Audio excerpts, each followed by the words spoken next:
Fossil ഇന്ധനത്തെ പൂർണ്ണമായി ആശ്രയിച്ച് ഗതാഗത മേഖലയ്ക്ക് ഇനി മുന്നോട്ട് പോകുവാൻ കഴിയില്ല എന്ന തിരിച്ചറിവിലാണ് ഇപ്പോൾ ലോക രാജ്യങ്ങൾ.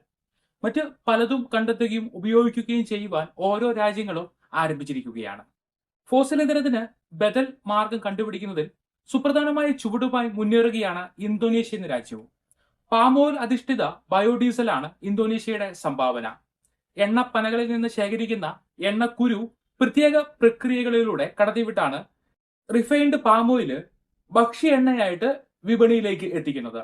എന്നാൽ ഭക്ഷ്യ എണ്ണയായി മാറ്റുന്നതിനു പകരം ട്രാൻസ് എസ്റ്ററിഫിക്കേഷൻ പ്രക്രിയയിലൂടെ ബയോഡീസലാക്കി മാറ്റി ഇന്ധനമായി ഉപയോഗിക്കുവാൻ ഒരുങ്ങുകയാണ് ഇന്തോനേഷ്യ. ലോകത്ത് ഏറ്റവും അധികം പാം ഓയിൽ ഉൽപ്പാദിപ്പിക്കുന്ന രാജ്യങ്ങളിൽ ഒന്നാണ് ഇന്തോനേഷ്യ. അതുകൊണ്ട് തന്നെ എണ്ണക്കുരുവിൽ നിന്നുള്ള ബയോഡീസൽ നിർമ്മാണം ഇന്തോനേഷ്യക്ക് സാധ്യമാണ്. ഇന്ധനങ്ങൾക്കായി മറ്റ് രാജ്യങ്ങളെ ആശ്രയിക്കുന്നത് പരമാവധി കുറയ്ക്കുക എന്ന ലക്ഷ്യമാണ് ഇതിന് പിന്നിലുള്ളത്. പരിസ്ഥിതി മലിനീകരണം കുറഞ്ഞ ഇന്ധനമാണ് ഈ പാം ഓയിലിൽ നിന്നുള്ള ബയോഡീസൽ എന്നും ഇവർ അവകാശപ്പെടുന്നു. Indonesian palm plantation fund management എന്ന ഏജൻസിയുടെ ധനസഹായത്തോടെയാണ് പാം ഓയിൽ ബയോഡീസൽ ഗവേഷണത്തിന് തുടക്കമിട്ടത്. ഇന്ന് ആ പ്രക്രിയയുടെ അവസാന ഘട്ടത്തിൽ എത്തിയിരിക്കുകയാണ്.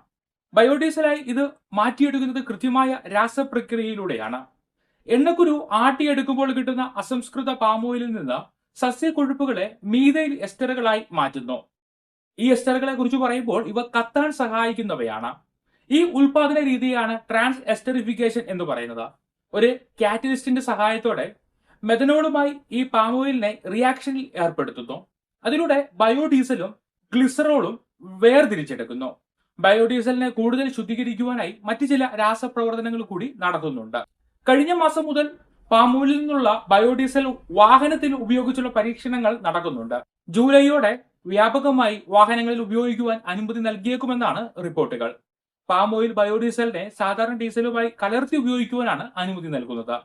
ഈ ഒരു ബയോഡീസലിന്റെ കണ്ടുപിടുത്തം ഇന്തോനേഷ്യക്ക് വലിയ വിജയം നേടിക്കൊടുക്കുമെന്നാണ് വിലയിരുത്തൽ. ഫോസിൽ ഇന്ധന ഇറക്കുമതി കുറയ്ക്കുവാൻ കഴിയുന്നതിലൂടെ രാജ്യത്തിന്റെ വിദേശ നാണയ ശേഖരം വർദ്ധിപ്പിക്കുവാനാകും. പ്രതിവർഷം $900 കോടി ഇതുവഴി ലാഭിക്കാനാകുമെന്ന് കണക്കാക്കുന്നു.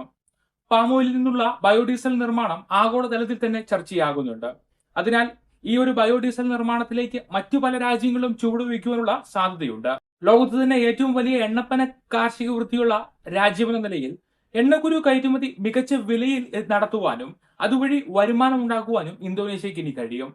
ഇന്തോനേഷ്യയുടെ അയൽ രാജ്യമായ മലേഷ്യയിലും പാം ഓയിൽ ഉൽപാദനം ധാരാളമുണ്ട്. മലേഷ്യയ്ക്കും ഇത് പ്രയോജനകരമാകും. കുറഞ്ഞ സ്ഥലത്ത് കൂടുതൽ കൃഷി നടത്താമെന്നതാണ് ഈ എണ്ണപ്പനകളുടെ കൃഷിയെ നേട്ടമാക്കുന്നത്. എന്നാൽ ഇന്തോനേഷ്യയുടെ ഈ ഒരു തീരുമാനം ഇന്ത്യക്ക് വലിയ തിരിച്ചടിയാകും. ലോകത്ത് ഏറ്റവും അധികം പാം ഓയിൽ ഇറക്കുമതി ചെയ്തത് ഇന്ത്യയാണ്.